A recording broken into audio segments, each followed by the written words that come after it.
yield yourself to Christ and say, take me, you know I'm a mess, but take my mess and create a message. When you yield to God, man, and just allow him to use you, it's amazing what can happen.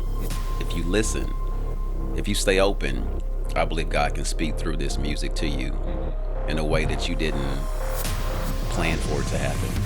Welcome to Indie Thinker with Reed Huberman. You're about to make the jump from the dishonest mainstream media into free and independent thought from key thought leaders on the subjects of culture, causes, politics, and faith. Welcome to Indie Thinker with Reed Huberman. My name is Reed Huberman, and today I have a special guest who has been on the program before, and I'm excited about having him back. Zero Doubt. What's up, man? Good to have you in the studio. No complaints, man. Thanks for the invite again. Yeah, absolutely. I was so honored to be able to go to your listening party, and it was the first listening party that anybody ever wanted me at, so I was happy to be there. But also, you were on the show, and we recorded something before that made it to the album. Unfortunately, it wasn't my singing. That's next album. Maybe next album, yeah.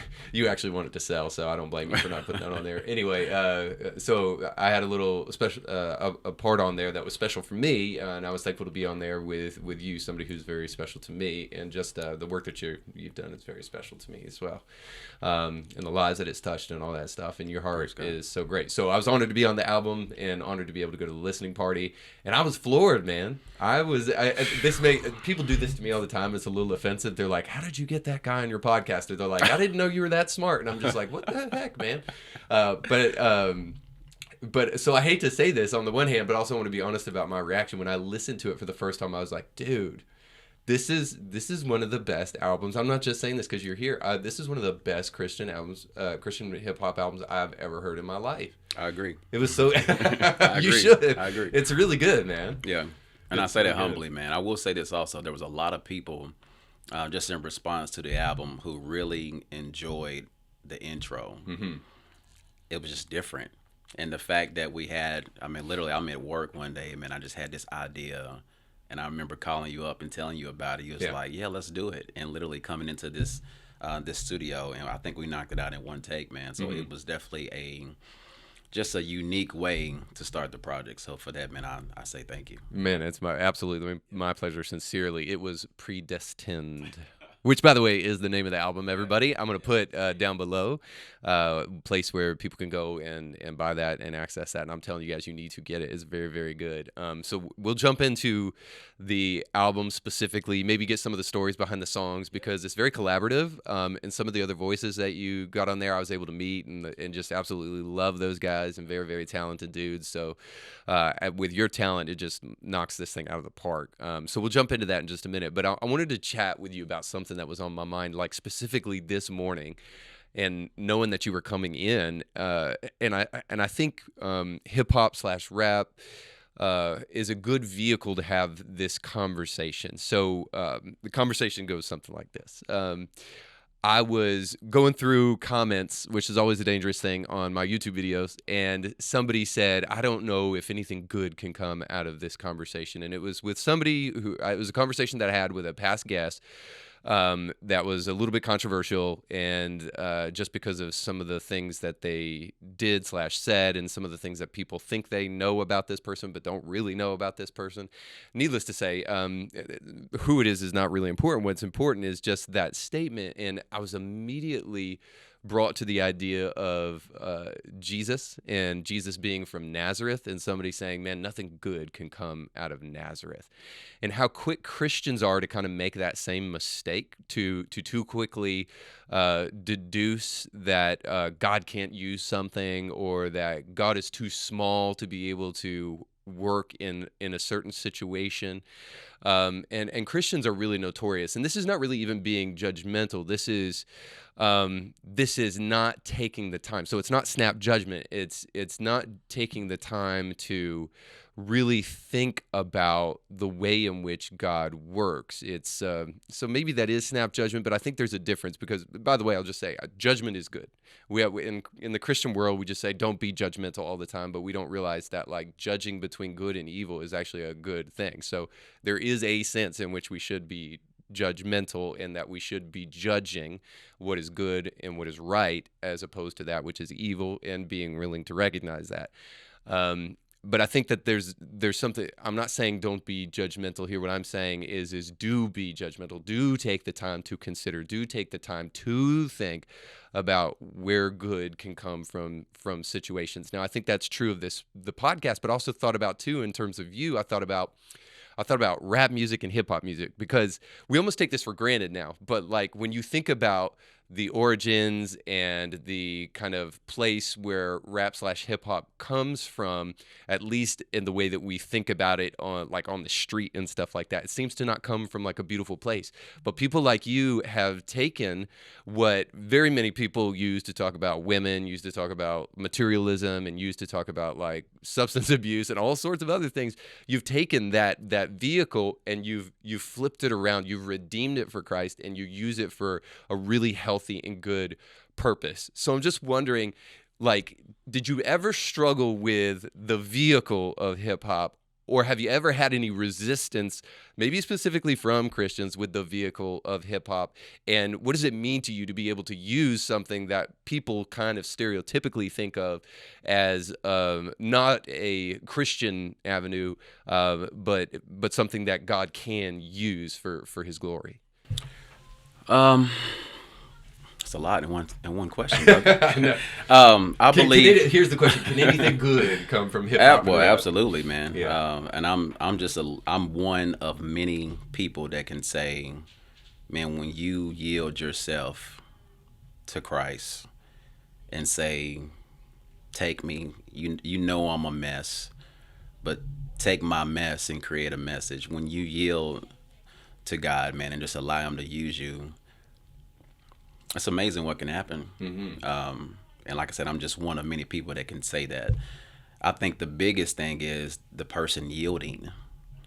God can use anybody, He can use anything. Mm-hmm. But if you're not yielded to that, if you don't yield, if you don't surrender to Him and allow Him to do that, I don't know if you actually see that in this lifetime. I'm no different than anybody else, man. Broken, messed up, you name it. You can go down the line.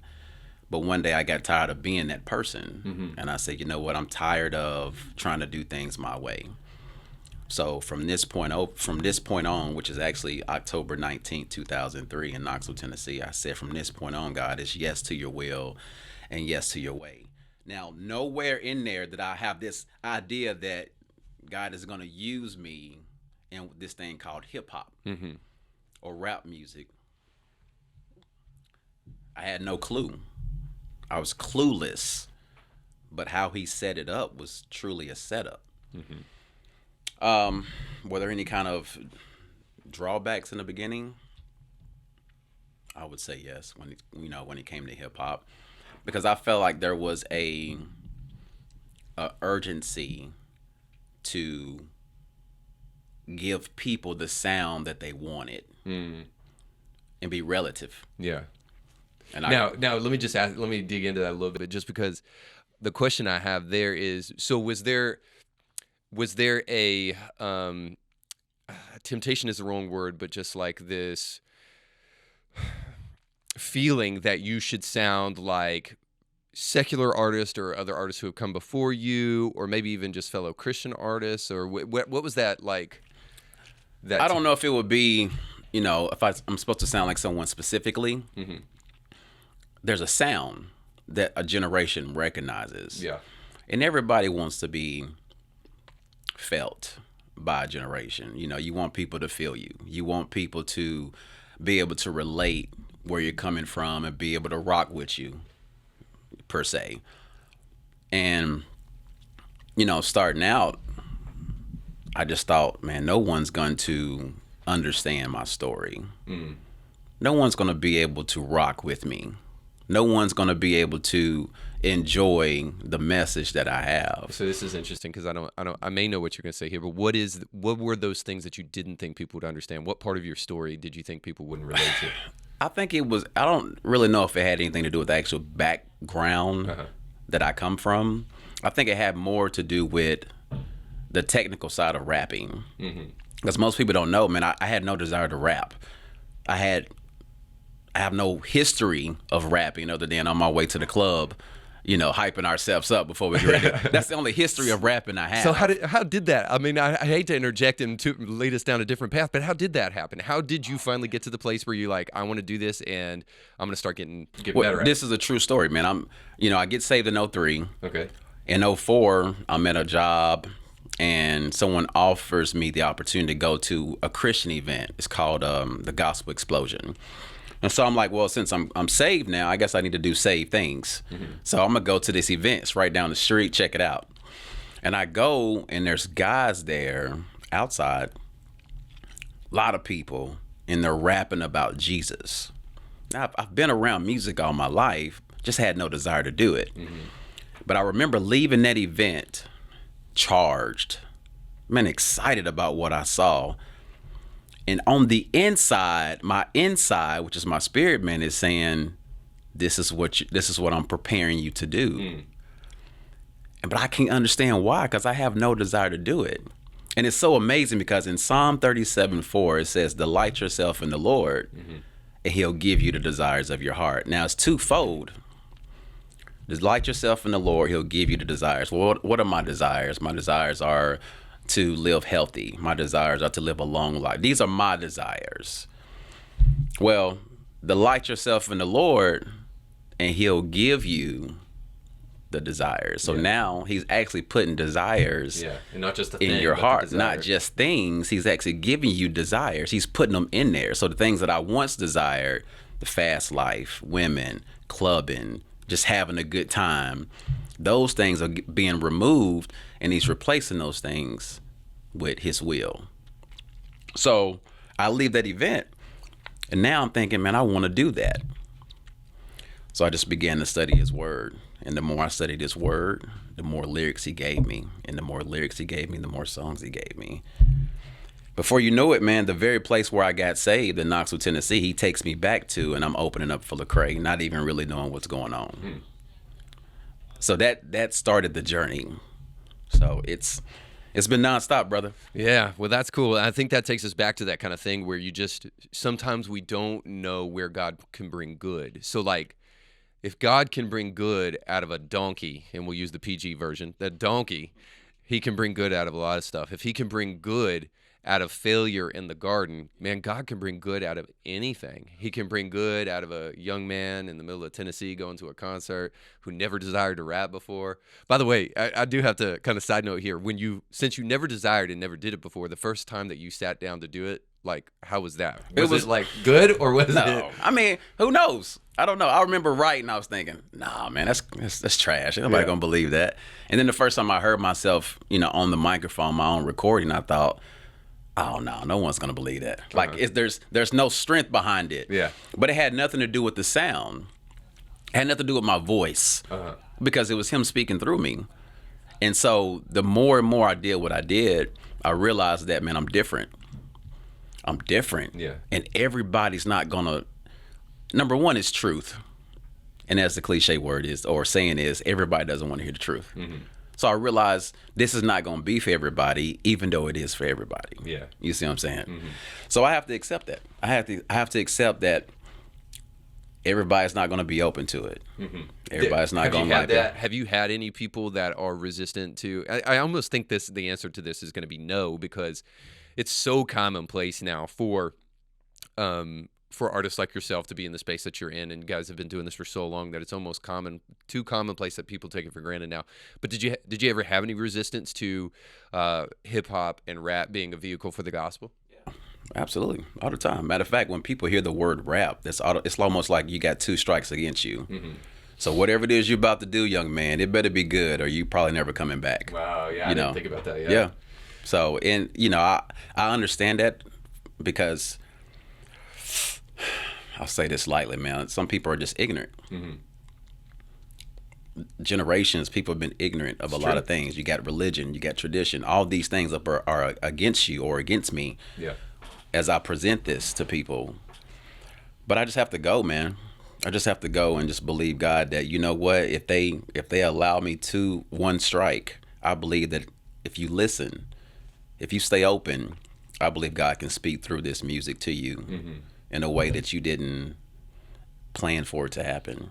And Yeah. that's truly what happened. And I mean, people of all ages, 70, 80, man, some of my biggest fans, they love it. And the one thing they all say is, I like your music because I can understand what you're saying. Yeah, I was going to say something. And about I can that. get fed from what you're saying. Yeah, because I think it's not. See, the medium matters, but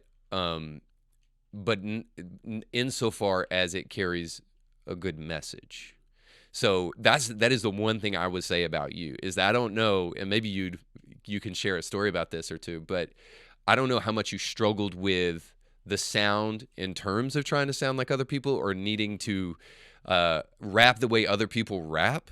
But the one thing I would say to you is that you do have a very distinct sound, and your lyrics, I put you against anybody, and not only in terms of your skill level, but also in terms of the poetry behind that stuff and the messaging behind that stuff. Like, you don't compromise at all on that stuff.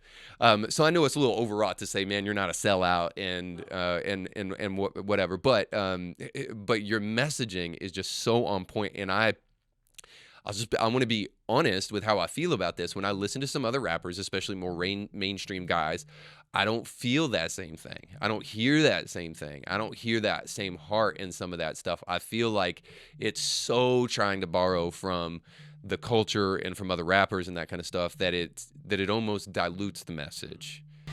One of the biggest struggles I had in the beginning was I felt like I was too much Jesus in the music.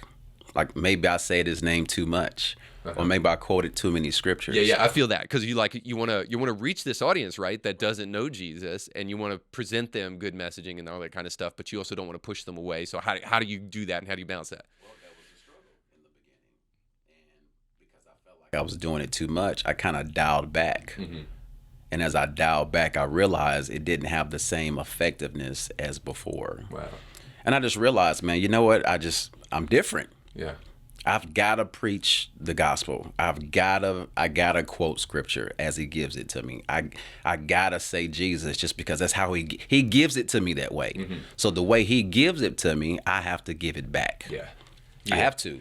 Because So- if not, then I'm not doing what he's telling me to do. I have this thought because one of the things you may not know about me is that I'm a filmmaker as well, beyond just this podcast, but also a screenwriter and aspiring filmmaker. And one of the things I've always said is that you can make a movie that's explicitly Christian, and if it's good, people will watch it. The good part is the thing that Christians often struggle with, is that they make stuff that's not good, and then nobody wants to watch it. But it has nothing to do with the fact that it's explicitly about Christ or about Christian messaging or anything like that. It's just that it's not good. But then when I started this podcast, I thought to myself, I'm going to do something that really takes me out of my comfort zone. I'm going to start talking about news, information, current events, cultural things that are going on, also that I can try to put a Christian worldview on top of those things and help people think critically about these issues from a Christian perspective. Because ultimately, I think that's what discipleship is it's learning how to be a Christian in this world, in all of these areas. So I was tested in that original premise. You can make it explicitly Christian and people will still watch it if it's good.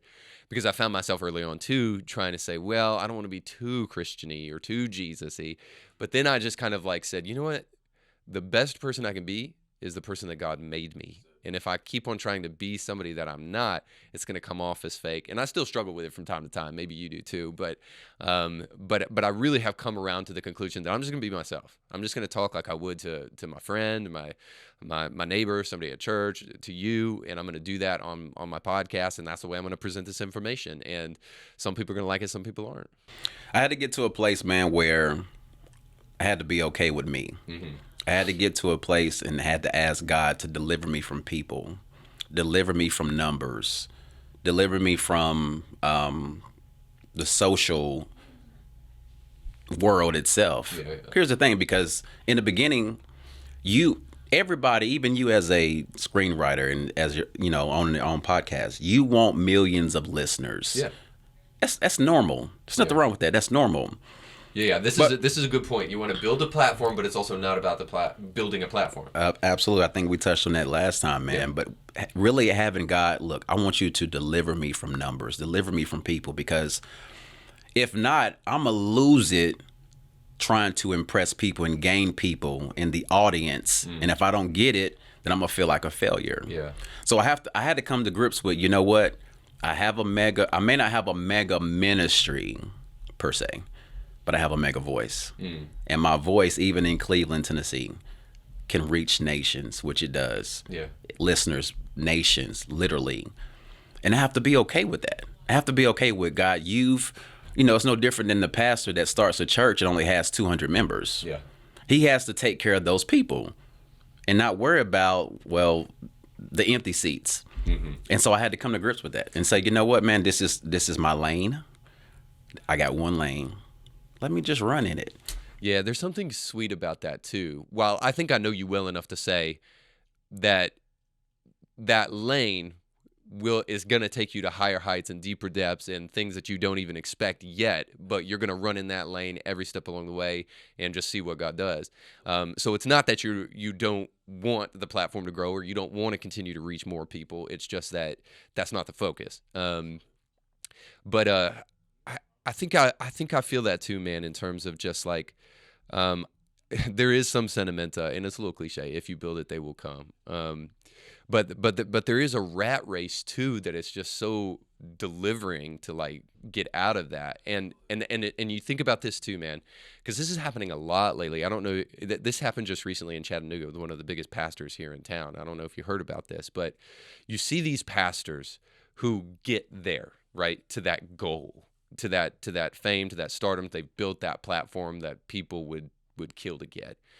And then you see sometimes how they throw their family away, how they forsake their faith, they make compromises to get there. Now, what I'm not saying is that you have to sell out to get there.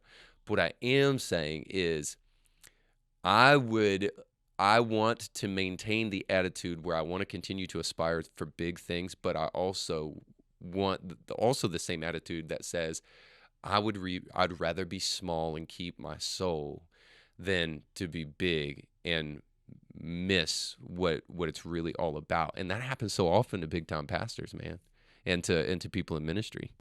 And it's sad. It really is, man. And again, it comes from, you have to say, what is this really about? We have to remind ourselves, man, it's about souls. Yeah. That's it.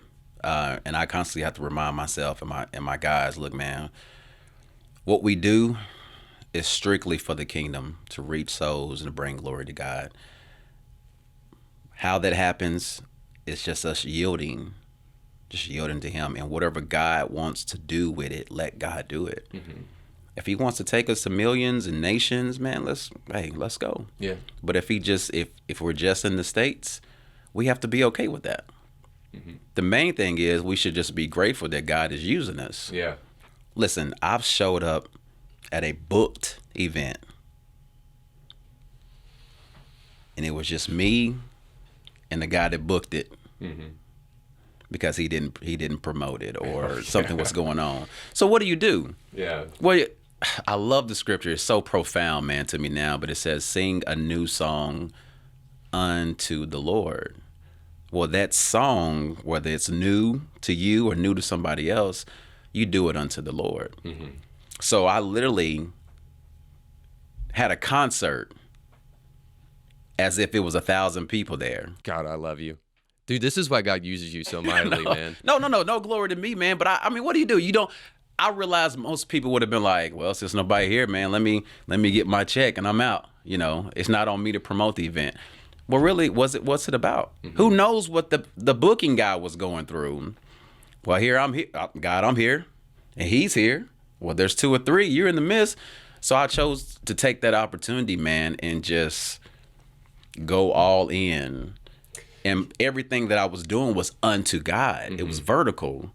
But those that are horizontal, they get blessed by it. And that's what actually happened to the guy. He was like, man, I know this is going to sound crazy, but I'm so glad you came. I needed that. So who knew? God knew. See, I think So we're dealing with a really difficult time right now, globally, nationally, and certainly in the church. The pandemic, I think, has shuttered some churches. Some churches are hemorrhaging and haven't been able to kind of like recover. It's really, really difficult for pastors. I was in a place of transition, and so when the pandemic happened, we had a very, very small church, and we merged our church with another church. But there were moments of like really deep depression and really deep darkness when I would become so numbers focused and that kind of stuff, and you can really get wrapped up in that rat race of trying to reach a number instead of reach people. You know what I mean? And I think that that's really, really important for us to discuss right now because, again, there are pastors who are struggling. There are pastors who are dealing with depression. And this is just a human thing, right? We're going through a really difficult time, too, because in the midst of a global pandemic, we also have incredible polarization and like politicization of almost everything now that you can't even talk about politics without getting in an argument sometimes. And I love talking about things and ideas. But we're living in this really, really strange time. I don't know if you feel that in your world, but I do in mine just because I've kind of lived there where we're living in this time where people are just on edge. And there's certainly some issues that's causing, I think, in ministry. And maybe that has something to do with some of the casualties we've seen, because we've seen some pretty high profile pastors, not only the guy here locally, but also much more on a bigger scale, really kind of struggle at this point in time for whatever reason. I believe that the enemy, you hear this all the time, the enemy's busy. Yeah. Well, of course he is. He's doing what he's supposed to do. He's doing his job, yeah. But it doesn't mean that God is not doing what he's supposed to do. Because he is. Right. He always is. But we have a personal responsibility to, I don't care if we have to talk to ourselves. We've got to say what God has already said. We've got to speak what he's already spoken. And we got to receive what he's already given us. Just past Saturday, I heard a story. I don't have the names, how it happened or anything like that, but a pastor and his wife both committed suicide past Saturday. And it broke my heart, man, because here I'm thinking, number one, I don't know the burden, the responsibility that these pastors are carrying. Mm-hmm. I'm sure it's way more than you and I could even imagine. But the fact that they would come into agreement with the enemy and say, yeah, let's just end it right here. Yeah.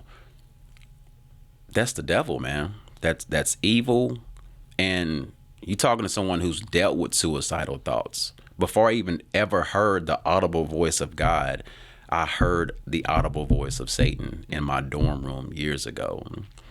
And I've dealt with suicide, and I've been delivered from those thoughts and those ideas. It's a real thing. It's a real thing. The pressures of life, the cares of this world, God tells us that to cast all of your cares upon him because he cares for us. Mm-hmm. Our shoulders were never designed to carry any of the cares. That's why it says cast all your cares. Yeah. Not just the ones you think you can handle, all of them. Cast them, give them to him. So every day we wake up, we have a personal responsibility to take these cares and say, God, I give this to you today. Right. And I trust you that you're going to keep me. You're going to give me the strength that I need to go forward. Man, we're all dealing with stuff. Mm-hmm. The world itself is already crazy and corrupt. But even as Christian, as believers, man, I'm dealing with stuff. We're talking about the album coming out and this, celebrating that and watching God touch people's lives. But on the flip side, Scripture says the blessing comes with persecution. Yeah. And man, the persecution personally that I'm dealing with right now, that I'm going through, if I don't give it to God, man, where would I be? Yeah. But I've purposed in my heart every single moment. And I literally say moment because it's not every single day. But I used to tell people, man, I'm just living one day at a time. Yep. And I am. But it's even to the point now where it's moment by moment. Mm-hmm. Because I realize the enemy recognizes. He recognizes what's going on. Yeah. He's like, man, my time is short. And if I don't turn up now, Let's get busy. I could lose a lot of people. Yeah. And for that reason alone, we have to turn up. So here's what I would say about that. I've kind of been thinking about this way. I'd love to hear your thoughts. Is I believe a lot of what we're experiencing right now has to do with the fact that our nation is quickly becoming and already is a post-Christian nation. And by that, what I mean is not that we don't have still a majority of people claiming to be Christians and stuff like that, but what we have now is a secularism where religious ideas and definitions have lost their meaning in the public square. Whereas I think even we're around the same age, so when we grew up in school, even though the vast majority of the people, even the ones that said they were Christians, didn't act like Christians and really weren't living for the Lord, but there was still this kind of cultural sentiment, by and large, especially in the areas we probably grew up were probably similar. There was still this cultural sentiment to where Christianity was good and that it had value in our lives, at least from a moral basis. Now, I do believe that we're presently living in an age where that is no longer the case, where there are people now who think Christianity is a liability, Christianity is buffoonish, whatever. And nonetheless, we are a post-Christian nation by all objective metrics. And so we moved away from that worldview. And I think there are a lot of us who thought that void would just remain empty, that where Christianity has moved away, that would just maintain or something, that it would just continue to go, and that void wouldn't be filled up with something. But I think what we're experiencing now is where Christianity has been moved, and now we're seeing other things take its place. And so this is where we're seeing an increase in suicide. This is where we're seeing an increase in the kind of like radical activists, like LGBTQIA plus and never-ending, letters movement here, where where they're struggling with their identity, that they think that they're a person that's trapped in the wrong body and all that kind of stuff. So all of these things, even maybe something as simple as COVID, where you lose your foundation, you lose your center, and you have no control over your own health, because now you can go outside and you can get Omicron or whatever. You can get whatever variant comes next, and even those who are vaccinated are getting it. And it's just like that loss of sense of control for the Christian is okay, because we have a foundation. We have an anchor for our soul. Even in the midst of suffering and difficulty, we can always say, hey, there's a plan in the midst of it all. But people who don't have Christ don't have that thing to lean upon in the midst of chaos and suffering and difficulty. And so much of what we're seeing is really just a removal of Christ from the center of our lives. And I want to say this in a nuanced fashion, because we just got done talking about a pastor. You'd say, well, didn't that pastor have Jesus at the center? Well, I don't know, but here's what I can say, is that when we take our eyes off Jesus, that kind of thing becomes more possible, even for the Christian or the non-Christian. And so I would say, if your eyes are fully on Jesus, I want to fully believe, man, you don't even get close to that decision. But the more you start to allow Christ to step away and move away from the center of your life, those kind of decisions start to become more commonplace. And I think that's what we're seeing in our age. Selfishness is the root of all sin. Mm-hmm. And anytime we're selfish, we're going to fall. Mm-hmm. I don't care what you're dealing with. I don't care who you are, what kind of platform you have. It's vital, especially in today's age, that you and I lean on God like never before. Mm-hmm. Like it has to be a true dependency upon God, what he said, even when it comes down to this health thing. Here's the thing, God is still God. Mm-hmm. I think sometimes we lose sight of that as a people, as a body, as a whole. God is still God. Yeah. He's still a healer. He still shows grace. He still forgives. He still loves. Like he doesn't change. We change. Life changes. Things happen. But God doesn't. Mm-hmm. He's the same. He's the same. Now it's going to take people, his people especially, standing up and saying, I realize what you're going through, but God still loves you. Yeah. God still forgives you. God still wants you. God has already healed you. Now let's position ourselves to receive that. Yeah. Like there's so much that I believe he's looking at his people and saying, why are you saying what you're saying when I didn't say that? Mm-hmm. In other words, you're using your words for people that don't even have hope. When God speaking, says, I am hope, and you have me in you. So why not say what I've said so these people can be hopeful? Yeah. Because a lot of people are hopeless right now. Yeah. And even those that are in the body, they feel hopeless. I say this all the time. Look, don't let your feelings lie to you. Mm-hmm. Feelings, I'm not saying they're not real, they are, but don't let them lie to you. Yeah. If you have God, you have hope. Yeah. I say don't let your circumstance dictate your Christ. Absolutely. Yeah. Absolutely not. And we just have to be bolder than ever right now. And that's why I can't compromise in lyrics. Yeah. I can't. I just can't, man. The people that are listening, they need to know, okay, maybe God is real. Maybe there's something that I'm missing in the testimonies that have been coming forth, man. Man, praise God. Yeah. Praise. All right, I want to talk about those testimonies. Before we do that, let's dig into some of the songs and then some of the collabs on the album because, like I said, I met some of those guys and I just absolutely love them. One of the guys that sticks in my mind that I met that night is Lifeologist, yeah. Life, because his distinct voice, and one of my favorite songs on the album is Cut a Rug on It. So I think, is that number 2? Number 3, okay. Yeah, because the title track is number 2, and then Cut a Rug on It is number 3. So yeah, so that really stuck out to me. And then you shared a little bit of the story. So I'd love for the people listening to hear a little bit of Life's story and how you kind of brought him in. Well, my boy Life, man, he's one of a kind. Yeah. The way we met was predestined, no pun intended.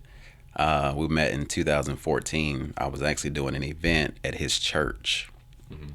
He came up to me afterward. It was like, yo, man, my name is, Rick. They call me Lifeologist. I want to do what you're doing. This is the first time anyone's ever said that to me.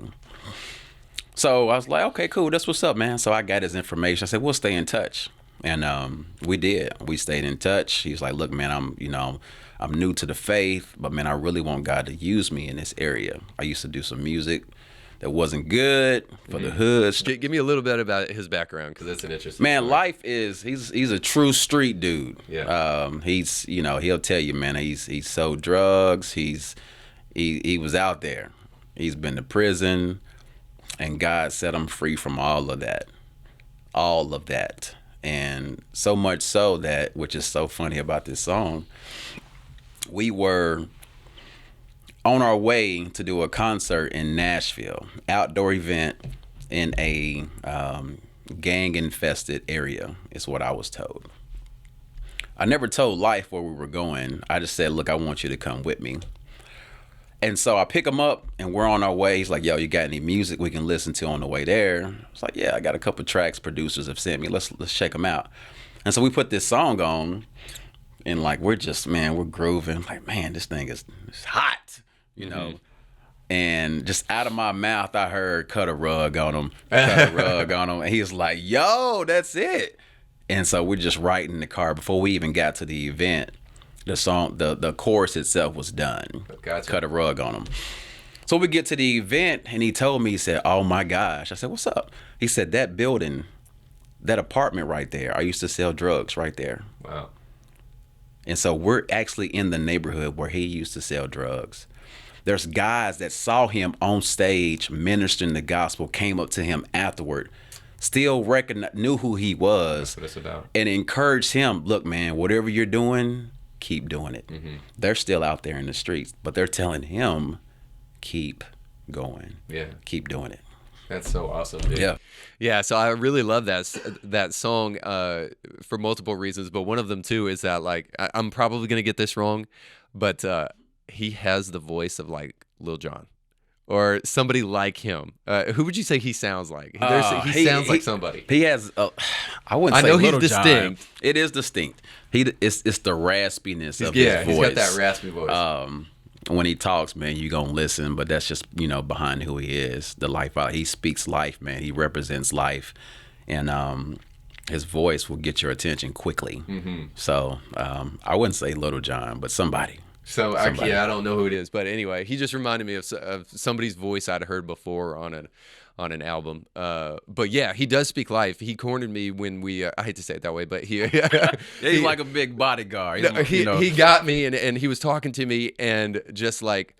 I just love people like him, and you seem to surround yourself with these kind of people just because of your heart. But he was just like, I was asking him what he did for a living or something like that, and he was telling me, I can't remember how we got into it, but he just started on a message, and he was like, I make a lot of money, but you know what? This isn't about the money. What this is for me is that this is a mission. And then he started telling me about all the people who comes into his business and the opportunities that he has to minister to them. And he said, I don't even care if I sell anything to these people because there's only one thing that I'm after with this. And he just started going after this. I was like, dude, I love people like this. So refreshing to meet a guy like that with a heart like that. It is real. It is real. Matter of fact, a customer who had just purchased a very expensive vehicle from him came to the event in the hood where we were.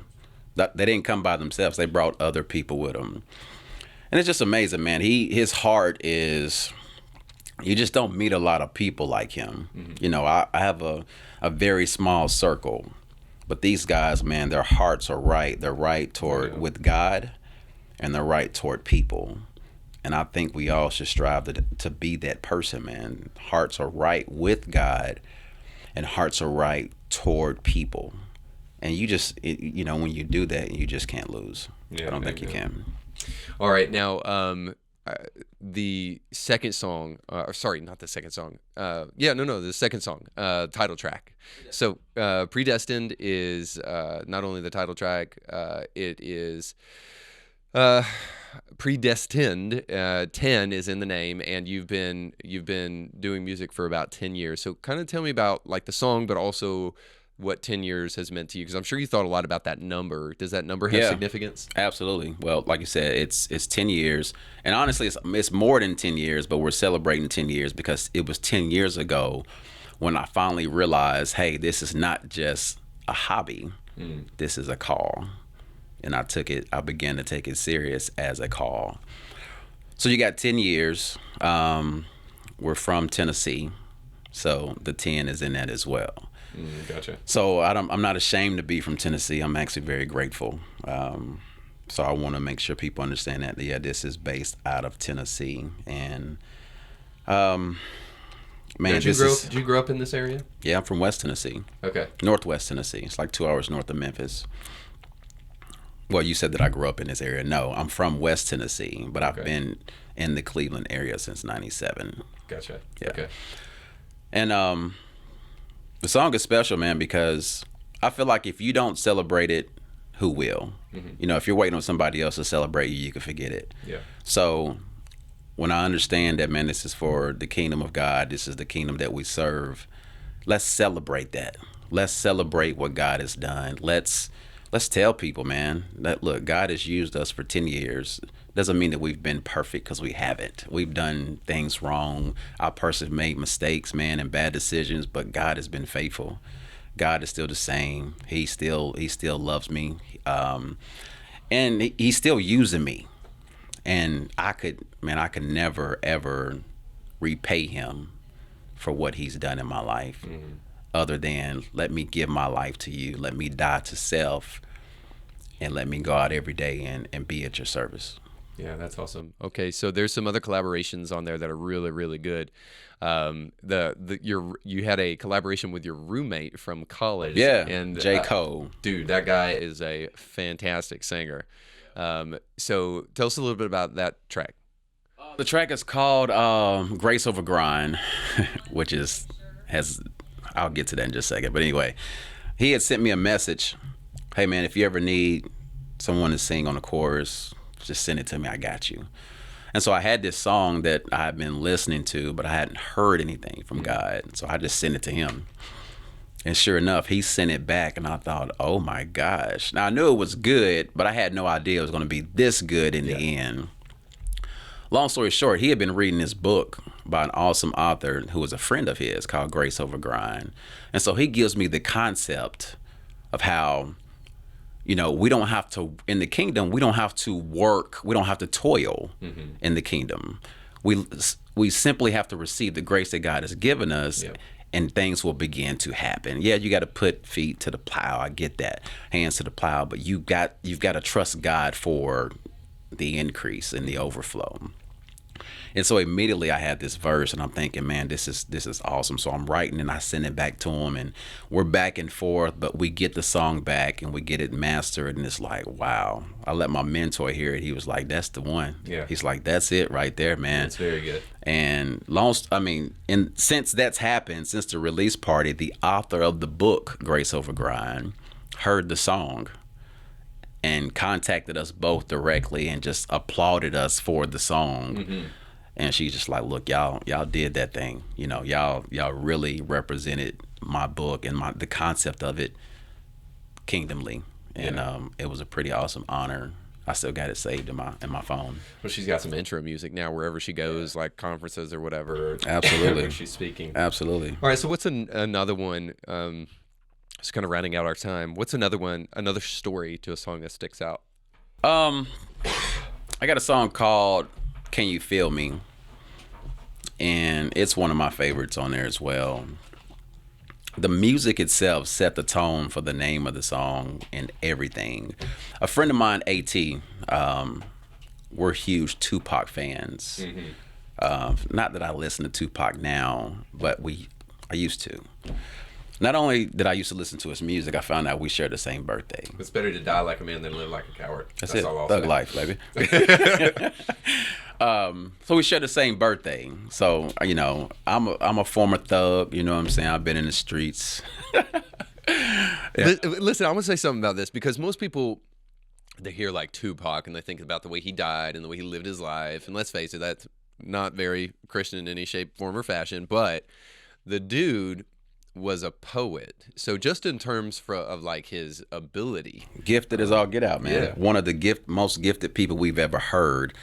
And his legacy is still being remembered today. Yeah. I can only imagine had he got saved and really was, and I can't say if he was saved or not, but I can imagine if he was doing it for the kingdom of God, the influence that he would have had. So being a lover of his music, share the same birthday. When I heard the song, the keys in the song and the music reminded me of something that he would use.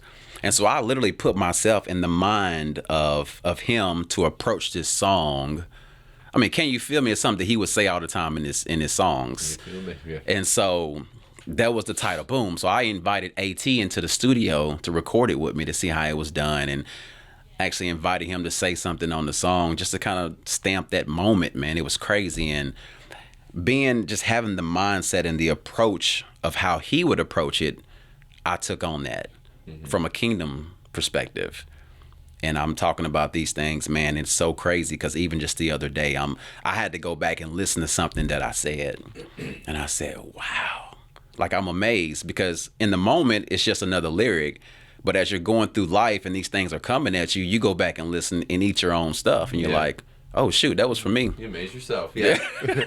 That was for me. So we got some good news coming about that song very, very soon. A new music visual for that song. And man, I'm just grateful, man. I'm grateful. I'm humbled. I'm grateful for those in my corner, man. Those that support, those that have been supporting, those that pray, those that financially contribute.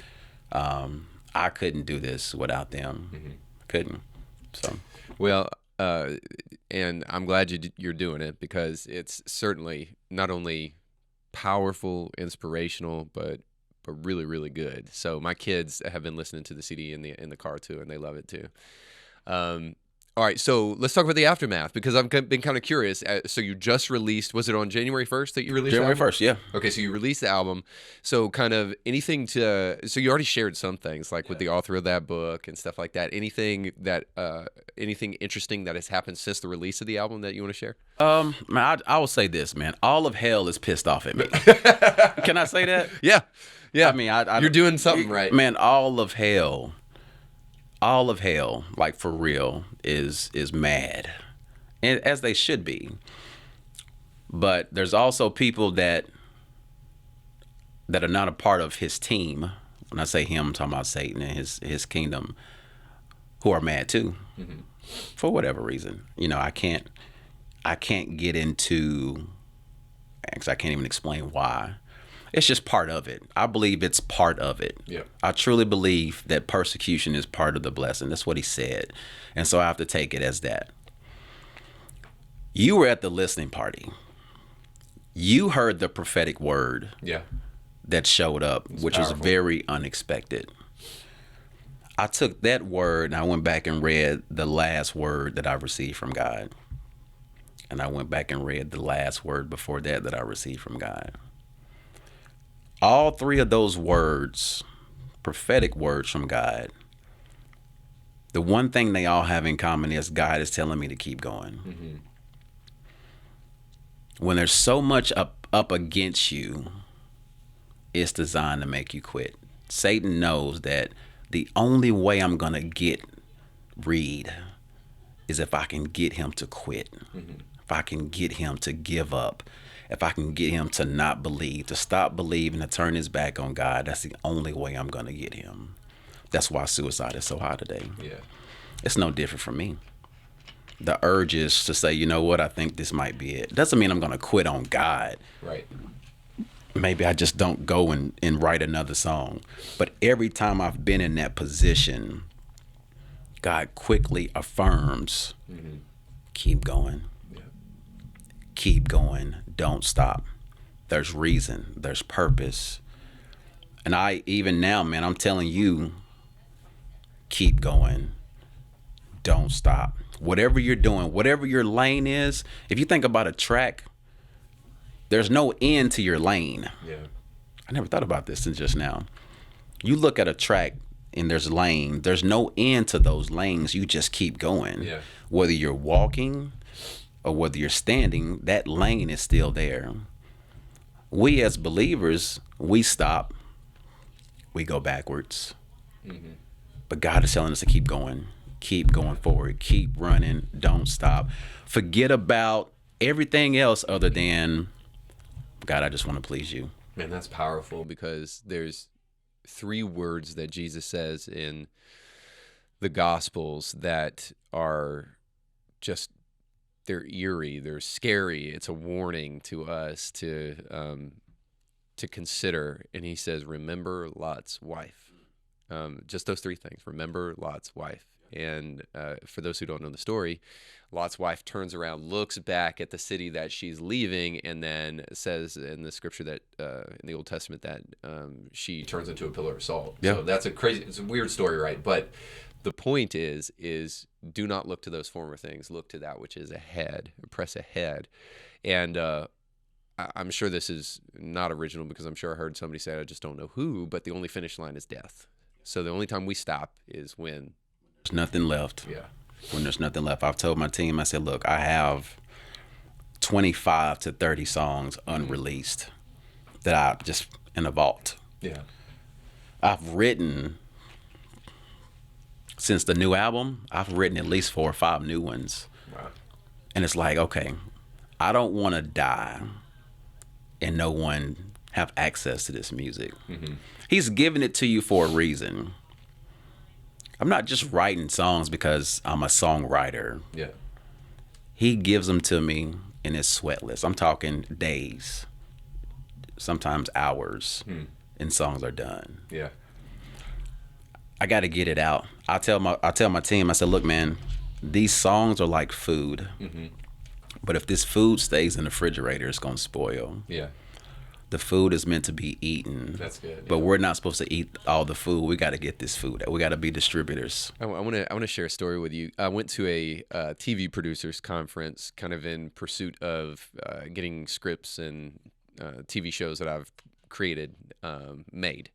And Quincy Jones was, you know who Quincy Jones is, right? So Quincy Jones was the keynote speaker and the keynote guest that was there. I mean, like everybody, just like moment dude showed up, it was just like they rolled out the red carpet. He was like a king. The ladies also responded. And the dude is like, he's got to be in his 80s or something. But anyway, but he still got it. but I heard him say something that just stuck out to me. He said, "Never let your resources exceed your vision." And I thought that was really powerful, because you think to yourself, Quincy Jones has got a lot of resources. I mean, we're talking about the dude that was responsible for Michael Jackson's most popular albums, Beat It and more, and then producing television shows like Fresh Prince of Bel-Air and all sorts of other things, just things that are just so iconic. He's behind some of the greatest things that have happened in the 80s and the 90s in the music industry and the TV world. He's a huge deal. The dude has no limit of resources, but he said, never let your resources exceed your vision. Always have a vision that's bigger than what your resources will allow you to accomplish. And I think somehow that's good advice, not only for all of us, but certainly for the Christian, because we have a limitless resource in God. Therefore, we should have a vision that exceeds anything that we could possibly imagine. Perhaps in some way, some of the things that we talked about with pastors and some like moral failings and stuff like that is that there is this end goal that's reached with nothing ahead. And when we only look behind, we have nothing left but death, destruction, and failure. So we must ever keep that goal line moving so further ahead of us, because there's so much to do for the Lord, so that we don't have the luxury of looking behind. Agreed. I remember a man of God years ago wrote a book, and I actually heard him speak in Chattanooga in person, Pastor Greg Poe, and he had a book called Big Vision, Big Provision. And your vision is going to require provision, but God is big enough to take care of all of that. There's nothing too big. And one thing that I've really focused on from this moment forward is making sure people are going to heaven. Just something simple as salvation. You know, people cross our paths all the time. Maybe you ain't seen them in years. And then next thing you know, they've passed. And then we're left with, man, I wish I would have had the opportunity. So coming into this year, man, I wanted to purpose in my heart to say, or to be aware of those divine encounters with people, whether I know them or not, just being able to recognize this is a divine appointment. Let me take this time and say, look, I know you may not know me, but I believe that this is a God thing. I want to know, is Jesus Lord of your life? I want to know if heaven's home, because if not, I want to be able to have the privilege of leading you there.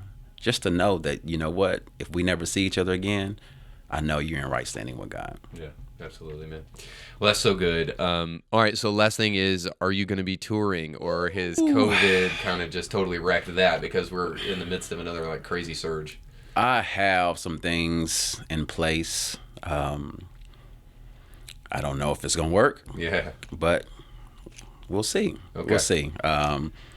So I assume you have all those tour dates on the website, right? They will be on the website. Okay, when do they come up? It's going to be 11 states, and it's all independently done, but codependent upon the Father. Yeah, so that means send that money, people. So something. Yeah.